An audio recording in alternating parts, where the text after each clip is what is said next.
Der Vibe ist da, die Europameisterschaft 2024, sie steht vor der Tür und zur Einstimmung gibt es wie immer vor jedem großen Turnier eine kleine Prognose. Meinerseits ist es viel Aufwand, es ist viel Arbeit. Wenn euch also diese Prognose gefällt, lasst gerne einen Daumen nach oben da, ein kostenloses Abo und dann lasst uns mal gemeinsam gucken, wer in meiner Prognose am Ende den EM-Pokal in die Lüfte stemmen wird. Wir beginnen natürlich mit Deutschland gegen Schottland und mit dem ersten Tor nach 4 Minuten für die Jungs von Julian Nagelsmann. Florian Wirtz, einer der Shootingstars und einer der Hoffnungsträger für unsere deutsche Nationalmannschaft. Bei diesem Turnier soll es doch mal wieder etwas weitergehen als nur die Gruppenphase oder auch das Achtelfinale. Ich bin sehr, sehr gespannt. Auf jeden Fall kann man, glaube ich, sagen, dass der Kader, so wie er zusammengestellt ist, ja, nach Leistung aufgestellt ist. 2, 3 Namen kann man natürlich immer diskutieren, aber man wird es nicht jedem recht machen können. Ich bin aber trotzdem guter Dinge, ich habe richtig Bock und ja, wenn ihr auch drauf Bock habt, dann wie gesagt, schaut doch gerne mal bei meiner Prognose regelmäßig vorbei. Es ging dann natürlich dann direkt aufregend weiter, Minute 6 schon der erste Platzverweis, glatt rot für Robert Andrich, also ein Tor, eine rote Karte und wir haben nicht mal 10 Minuten hier gespielt gehabt. Natürlich das Foul von hinten an Robertson ist natürlich auch ein bisschen diskussionswürdig, nicht jeder Schiri würde da direkt glatt rot ziehen, aber auch die Schotten mit einigen Chancen. Dykes hier mit der Chance in Minute 27 auf 1:1 zu stellen. Den Deutschen merkte man noch so ein bisschen die Anspannung, vielleicht auch die Nervosität an am Anfang. Die Schotten durchaus richtig gut im Spiel drinne. Sprung in Halbzeit 2, aber Minute 71 dann die Vorentscheidung durch den Kapitän İlkay Gündoğan. Auch diese Personalie ist ja heiß diskutiert. Ist er der richtige Kapitän? Hat er die Startelf überhaupt verdient? Und so weiter und so fort. Und natürlich möchte ich auch gerne eure Prognose wissen. Ja, eure Prediction für die Europameisterschaft. Schreibt es auch gerne mal unten rein. Was glaubt ihr? Wer wird Europameister? Wer wird vielleicht die Enttäuschung der Europameisterschaft? Bis wohin kommt Deutschland? Das sind alles so Sachen, die uns jetzt die nächsten 4 Wochen hier allesamt beschäftigen werden. Nochmal eine letzte Chance dann schon in der Nachspielzeit. Die Doppelchance von Jamal Musiala. Auch ebenfalls einer der Hoffnungsträger für unsere Mannschaft. Der Auftaktsieg auf jeden Fall 2:0 gegen Schottland. Rüber ins zweite Spiel in die Köln Arena, ins Kölner Stadion. Ungarn gegen die Schweiz, eine ja, sehr ausgeglichene Gruppe, wie ich finde, aber Deutschland natürlich großer, großer Favorit. Minute 16 aufgepasst. Dominik Szoboszlai, der schneller schießt als sein Schatten, selbst für die Wiederholung hier. War der Ball doch sehr, sehr schnell geschossen. Die Deutschen haben ja schon mal gegen Ungarn bei der letzten EM gespielt, da in der Gruppenphase nicht über ein 2:2 hinausgekommen, trotzdem dann ins Achtelfinale eingezogen und die Ungarn auch hier in diesem Spiel mit der verdienten 1:0-Führung nach 25 Minuten durch Adam, der wirklich ein Schrank ist, ein Brecher. Sieht vielleicht ein bisschen aus wie Mickey oder wie Trimax, na doch eher wie Mickey, würde ich sagen. Ich glaube, so viel Bartwuchs hat Trimax dann doch nicht. Und das war richtig gut gespielt hier, auf engstem Raum und Adam dann aus 11 Metern vorbei. Und die Schweizer zeigen sich dann auch endlich mal nach 39 Minuten mit ihrer ersten richtigen Chance durch Noah Okafor. Und dann prompt der Ausgleich. Also es gibt hier wilde Spiele, das kann ich euch schon mal versprechen. Viele Tore, spannende Begegnungen. Und ab dem Viertelfinale gibt es dann jedes Spiel live, die Gruppenphase und das Achtelfinale wie gewohnt gibt es hier als kleine, aber feine Zusammenfassung. Und kurz vor der Pause dann wurde das Spiel völlig auf den Kopf gedreht. Die Schweizer mit der Führung und wieder durch Noah Okafor. Bis dahin eigentlich die Ungarn sehr dominant, viele Chancen, aber halt auch nur ein Tor und das rächt sich dann halt manchmal. Und gerade bei so einer Europameisterschaft, wo in wenigen Sekunden, in wenigen Minuten alles passieren kann, darf man hier keine Chance auslassen. Sprung in Halbzeit 2, Minute 70, Roland Scholley. Der Mann vom SC Freiburg besorgt den hochverdienten Ausgleich in Minute 70. Was natürlich auch für die deutsche Mannschaft gut ist, wenn sich diese Mannschaften die Punkte gegenseitig nehmen. Viele Punkte Vorsprung. Man hat theoretisch die Chance, auch als bester Gruppenvierter bzw. als bester Gruppendritter, einer von 4 besten Gruppendritten, weiterzukommen. Aber ich glaube, das sollte nicht das Ziel sein von der deutschen Nationalmannschaft. Die Schweizer auf jeden Fall erkämpfen sich hier ein Unentschieden gegen die Ungarn 2:2. Und nach jedem Spieltag der jeweiligen Gruppe gucken wir auch hier auf die Tabelle. Und zwar liest sich das momentan so, die Deutschen auf der 1 mit 3 Punkten, sensationell guter Start. Dahinter die Schweizer und die Ungarn gleich auf mit einem Punkt. Das nächste Spiel für die Deutschen dann gegen Ungarn. Das könnte schon ein vorentscheidendes Spiel sein. Die Schweizer dann gegen Schottland. Es bleibt also weiter spannend. Die Deutschen zählen für mich ja zum erweiterten Favoritenkreis, nicht zu den Top-Favoriten. Aber bei so einer Europameisterschaft ist bekanntermaßen alles möglich. Und wir schauen mal rein in Gruppe B, wo unter anderem Spanien und Italien zu finden sind. Und genau mit diesen Spaniern fangen wir an. Das erste Spiel gegen Kroatien. Minute 6 das erste Highlight. Kramaric. Und am Ende dieser schicken Kombination Lovro Majer mit dem 0:1. Der Mann vom VfL Wolfsburg versenkt also die Kugel zum ersten Mal. Und versetzt die Spanier erstmal in Schockstarre. Die Spanier ja zwischen 2008 und 2012 quasi unbesiegbar. Haben zweimal die Europameisterschaft gewonnen, sind dann einmal Weltmeister in Südafrika geworden. Seitdem warten sie auf den nächsten Titel. Und der wird auch nicht so schnell kommen, wenn man hier den Gegner so einlegt. Laporte, um Gottes Willen. Was für ein krasser Fehler, was für ein super fataler Schnitzer. Und Ivan Perisic bedankt sich und netzt ein zum 0:2. Das gucken wir uns gleich jetzt nochmal in der Wiederholung an. Das darf natürlich nicht passieren. Gerade in so einem wichtigen Turnier, in so einem Auftaktspiel. Völlig blank. Überhaupt gar keinen Grund gehabt, sich den Ball so weit vorzulegen. Er hat es trotzdem gemacht. Und Ivan Perisic dann mit dem 0:2. Aber kurz vor der Pause dann Alvaro Morata. Niemand deckt ihn, niemand fühlt sich für ihn zuständig. Und der Kapitän besorgt den Anschlusstreffer zum 1:2. Auch da ähnlich wie beim 2:0 von Ivan Perisic. Niemand da, der ihn verteidigt. Viele Leute haben die besten Tickets in der ersten Reihe zum Zuschauen. Minute 67.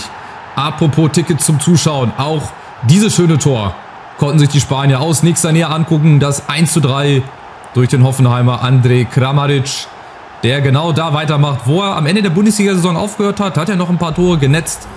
Hat die Hoffenheimer somit in die Europa League geführt. Und die Kroaten hier bislang in der Prognose mit 3:1 gegen Spanien vorne. Die dann nur noch zum Anschlusstreffer kamen in Minute 76 und das bislang richtig, richtig schön. Wieder Alvaro Morata. Schöner Lupfer bislang.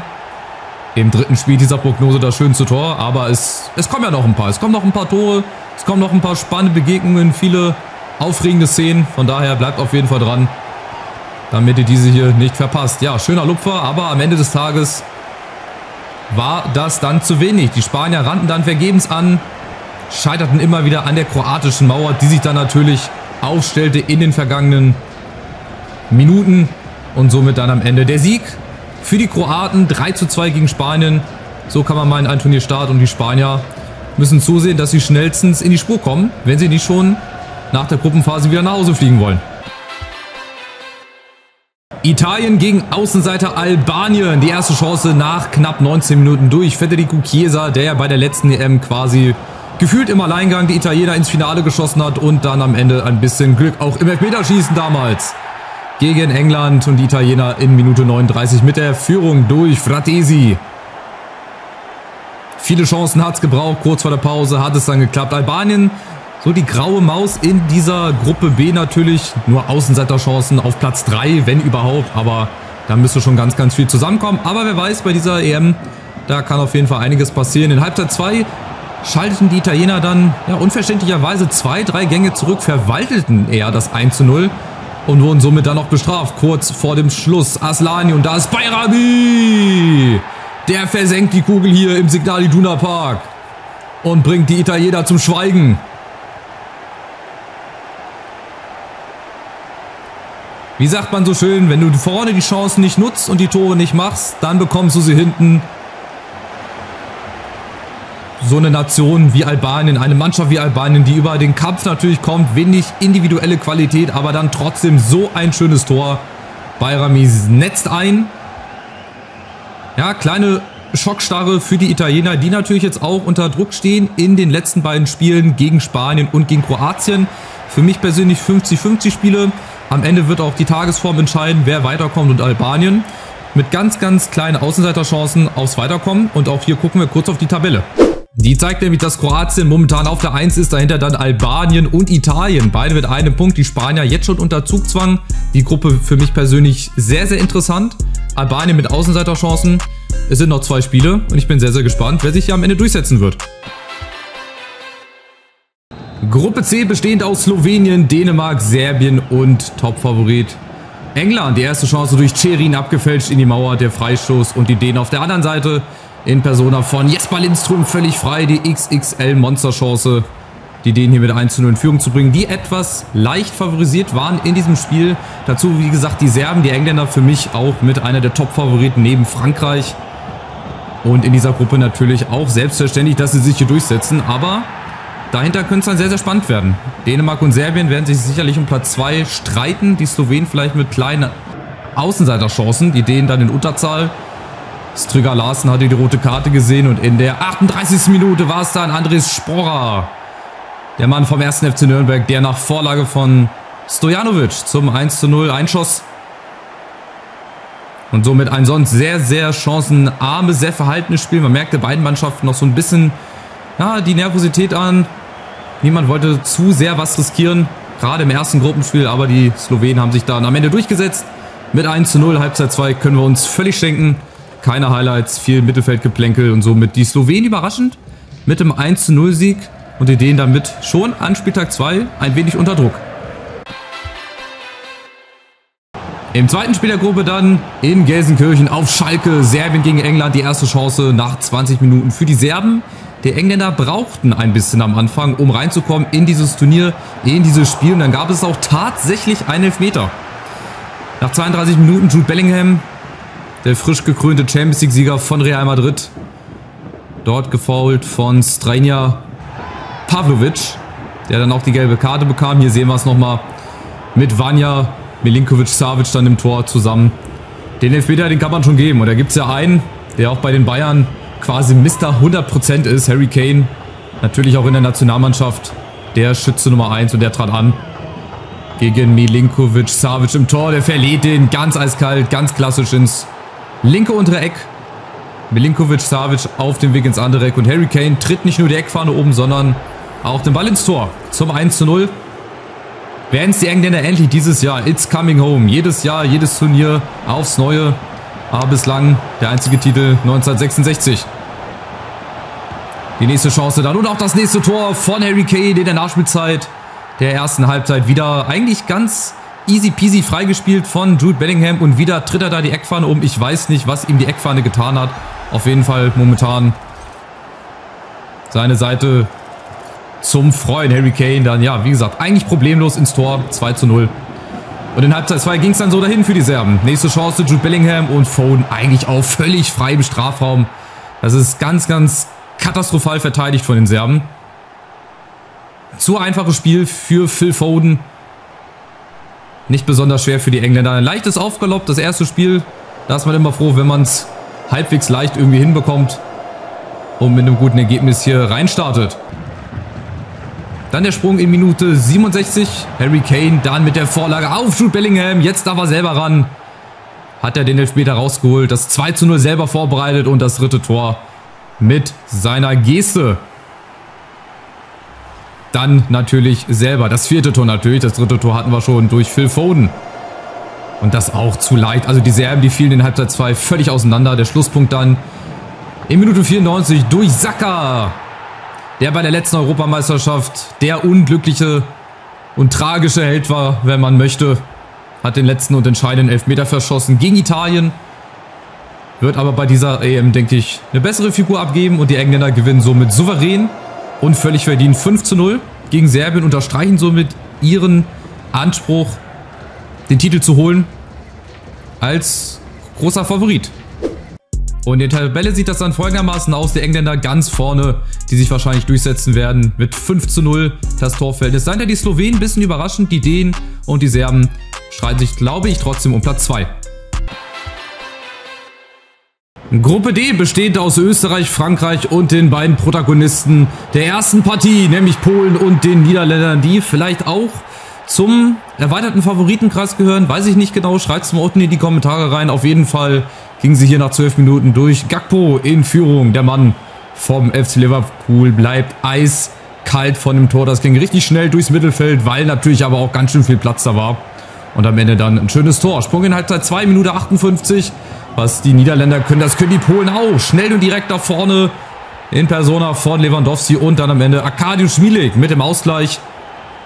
Der jetzt zu diesem Zeitpunkt, ja, nicht ganz unverdient waren. Die Niederländer trotzdem mit den etwas besseren Chancen, mit den etwas besseren Aktionen nach vorne.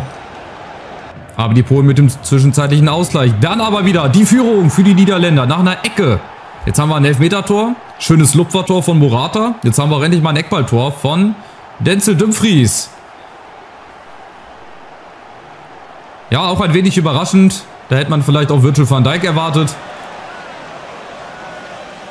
Aber Denzel Dumfries ist jetzt auch nicht unbedingt so ein Kleingewachsener, dass er nicht an einen Eckball rankommen könnte. Gut getreten an den ersten Pfosten. Dann setzt er sich dadurch gegen 2 Mann. Und am Ende dann die Niederländer mit dem verdienten Sieg zum Auftakt. 2:1 gegen Polen. Das zweite Spiel dann Österreich gegen Frankreich. Ein sehr, sehr packendes Spiel und überraschenderweise die Führung der Österreicher in Minute 8 durch Marko Arnautovic, die wirklich richtig, richtig stark begannen hier im Spiel. Viele Chancen, ganz schön viel Druck ausübten auf den unter anderem auch großen Titelfavoriten neben den Engländern, glaube ich, wenn man auf den Kader guckt. Die Franzosen einfach bis runter zu U21 und U19 so dermaßen gut besetzt. Aber hier auch mal ein Beweis dafür, wie gut die Österreicher es eigentlich machten. Michael Gregoritsch scheitert da an Mignon und dann springen wir schon rein in die Nachspielzeit. Kolo Muani nach vielen vergebenen Chancen der Franzosen mit dem Ausgleich dann am Ende. Springen sie nochmal von der Schippe. Ende gut, alles gut. Fragezeichen und Ausrufezeichen. Der Auftakt sicherlich nicht so geplant mit einem 1:1 gegen Österreich. Aber sie haben es dann in der eigenen Hand gegen die Niederländer und auch gegen Polen. Für mich, wie gesagt, die mit interessanteste und spannendste Gruppe. Frankreich für mich trotzdem noch auf der 1. Dahinter dann eventuell die Niederländer und Österreich. Vielleicht sogar die Polen, die mit etwas Spielglück sich da vorbeischleichen können. Oder vielleicht auch eine der besten Gruppendritten werden. Schauen wir mal am Ende der beiden Spiele auch auf die Tabelle. Und zwar die Niederländer auf der 1 mit 3 Punkten, dahinter Österreich und die Franzosen beide mit 1 Punkt. Die Polen auf Platz 4 mit noch 0 Punkten. Aber es sind noch 2 Spiele und Ergebnis in der Gruppe total offen. Gruppe E wenig spektakulär mit Rumänien, mit der Ukraine, mit Belgien und mit der Slowakei. Die Ukrainer begannen in Minute 39 mit dem Tore-Schießen und zwar durch den Top-Torschützen von La Liga in dieser Saison vom FC Girona Dovbyk. Freigespielt und dann ja völlig ungehindert kommt er da zum Abschluss aus wenigen Metern. Nicht gut verteidigt von den Rumänen, sehr luftig verteidigt und von daher keine Probleme für die dominanten Ukrainer. Hier muss man sagen, im Spiel gegen die Ukrainer, gegen die Rumänen in Führung zu gehen. Dann Minute 69, das vermeintliche 2:0 auch von Dovbyk, aber ich glaube, man konnte es ganz gut erkennen. Vorher eine Abseitsposition, freigespielt da von Mudryk. Die Rumänen dann in Minute 82 mit ihrer gefährlichsten Chance. Das sagt dann auch schon alles über dieses Spiel aus. Die Ukrainer gewinnen glanzlos, mit viel Druck, aber wenig Chancen. Mit 1:0 gegen die Rumänen. Spiel 2 dann zwischen den Belgiern und den Slowaken aus Frankfurt. Minute 3, nicht mal 180 Sekunden gespielt und Romelu Lukaku eröffnete den Torreigen für die Belgier, die ja so ähnlich vielleicht wie die Kroaten mit ihrer goldenen Generation oder mit der nächsten Generation hier antreten. Denen fehlt eigentlich auch nur noch mal ein Titel, um diese Generation zu krönen, um die Zeit zu vergolden. Wird es vielleicht der Europameistertitel in Deutschland? Wer weiß es schon. Auf jeden Fall hier sträflich frei Lukaku natürlich. Und das lässt er sich nicht zweimal nehmen. Und auch das 2:0 geprägt von offensiver Leichtigkeit und Klasse. Kevin De Bruyne dann mit dem 2:0 nach Vorlage von Doku. Die beiden von Manchester City im Zusammenspiel. Ging aber auch zu einfach, die Slowaken. Ja, ein willkommener Aufbaugegner im ersten Spiel, möchte man meinen. Die Belgier starten hier reibungslos in die Gruppe rein. Machten dann vor der Pause auch in Person von Romelu Lukaku das 3:0. Sehr, sehr dominant. Ein gutes Spiel von den Belgiern, muss man sagen. So sind sie auf jeden Fall definitiv. Ein Titelanwärter zum Top-Favoritenkreis würde ich sie nicht mitzuzählen. Auch zu diesem erweiterten Favoritenkreis, wo auch Deutschland mit dabei ist und vielleicht die Niederländer. Aber hier erstmal eine sehr, sehr reife Leistung, sehr, sehr starke Leistung gegen die Slowakei. Und wir gucken natürlich auch hier am Ende der beiden Spiele auf die Tabelle. Und zwar sehen wir hier die Belgier zusammen mit der Ukraine auf Platz 1 und 2. Dahinter Rumänien und die Slowakei, die sich vielleicht Hoffnung machen könnten, einen der besten Gruppen-dritten Plätze bei dieser Europameisterschaft zu erreichen. Last but not least die Gruppe 11 mit der Türkei, mit Neuling Georgien, die hier ihre erste Chance nach 10 Minuten hatten, mit Tschechien und ehemals Europameister Portugal mit Superstar Cristiano Ronaldo. Die haben wir gleich noch gegen die Tschechen. Hier haben wir jetzt erstmal ein ausgeglichenes Spiel, vor allem in der ersten Halbzeit. Aktuoglu hier noch mit einer letzten Chance vor der Pause und die Tore sollten dann in Halbzeit 2 folgen. Minute 59. Wieder Aktuoglu, der Inszenierer und der Güler. Der Shootingstar von Real Madrid, dem eventuell die Zukunft gehören wird im europäischen Vereinsfußball und auch auf Nationalmannschaftsebene, wird auf jeden Fall sehr, sehr spannend zu verfolgen sein, wo sein Weg hingeht, wie seine Karriere verläuft. Hier schießt er seine Nation erstmal in Führung. 14, 15 Meter direkt vom Tor. Überhaupt keine Chance, aber auch die Georgier jetzt ein bisschen zielstrebiger über Kvaratskhelia. Und Mikau Tatze mit dem Ausgleich. In Minute 76, der Star vom SSC Neapel leitet also hier das erste Tor der Georgier überhaupt bei einem großen Turnier ein. Der Trainer Willi Sagnol, altbekannter vom FC Bayern. Natürlich für die Georgier auch ein Turnier zum Genießen. Minute 84, wieder die Türken. Diesmal ist es Kökçü, der es einleitet und es ist wieder der Güler,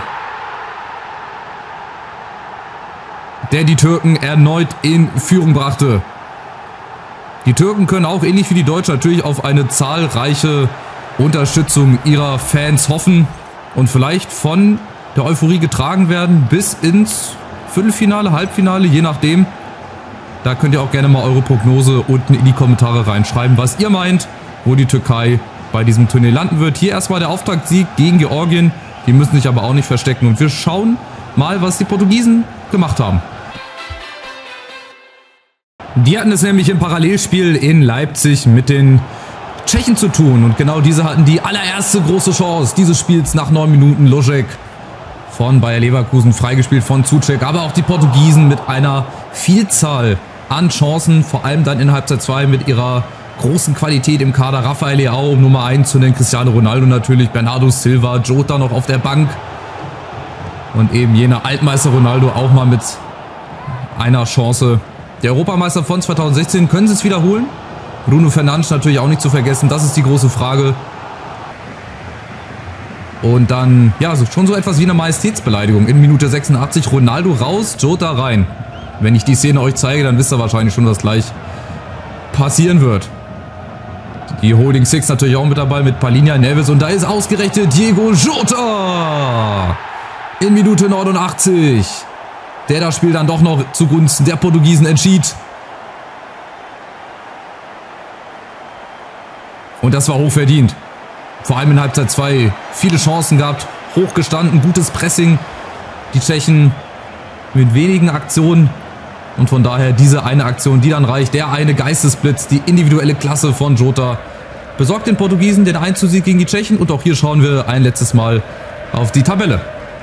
Und zwar sehen wir hier, dass die Türkei momentan von der Spitze grüßt. Dahinter die Portugiesen, die Tschechen und die Georgier dürfen sich trotzdem eventuell Hoffnung machen, einen der besten 4 Gruppen-dritten Plätze zu erreichen. Es wird auf jeden Fall sehr, sehr spannend. Das war die erste Folge, der erste Spieltag. Die anderen Folgen werden natürlich nach und nach jetzt aufgenommen. Kann auch sein, dass wir während der EM noch 1, 2 Prognosevideos hier haben werden, weil dazu reicht die Zeit einfach nicht. Ich hoffe trotzdem, es hat euch gefallen. Ihr seid bei den anderen Videos mit dabei. Daher kostenlos abonnieren, wenn ihr das nicht verpassen wollt. Einen Daumen nach oben für viel, viel Arbeit hier. Und dann sehen wir uns bei Spieltag 2 wieder. Und wir gucken mal, ob es dann vielleicht schon die ein oder andere Vorentscheidung gibt in Sachen Achtelfinale. Macht's gut, bleibt gesund. Ciao, ciao.